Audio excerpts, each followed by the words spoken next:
Ito, ang latest weather update. Alamin ang pinakasariwang ulat panahon ngayon dito sa Information TV Educational Channel. Nananatili na nasa labas ng ating Philippine Area of Responsibility yung minomonitor natin na Tropical Storm Danas. Ito po yung kanyang international name na galing sa Filipino word na nararanasan. Sa kasalukuyan ay nasa 445 km ito west of Basco, Batanes. Ito ay may pagbugso ng hangin na aabot hanggang 105 km at lakas ng hangin malapit sa sentro na 85 km per hour. Ito ay nagmo-move northwest papunta po sa bansang Taiwan at ito ay inaasahan natin na magdudulot ng mga kaulapan dito sa parte ng Batanes at ganoon din sa Babuyan Island. Bukod po dito ay dahil sa westward na movement niya, mas nabawasan ng bahagya itong mga pag-ulan natin dito sa western part ng Northern Luzon.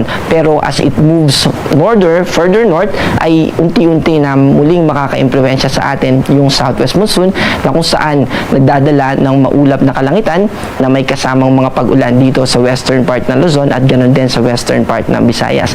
Kahit po malayo na yung bagyo, hindi po ibig sabihin nito ay hindi na tayo makakaranas ng pag-ulan. Dahil yung hanging habagat po, nararanasan po natin ito taon-taon sa ganitong buwan mula July hanggang October. Nagva-vary lang po ito kapag may ibang atmospheric system na nakaka-apekto sa atin. At mayroon tayong tinatawag na monsoon break at mayroon din naman tayong tinatawag na monsoon enhanced or enhanced southwest monsoon dahil kapag nandito po nakapwesto sa northeastern part ng Pilipinas yung mga bagyo or low pressure area, maaaring nitong i-enhance yung mga hanging habagat na or yung southwest early flow, yung hangin at nagdadala yun ng moisture at mga kaulapan na nagpapalakas sa mga pag-ulan natin dito sa western part ng ating bansa.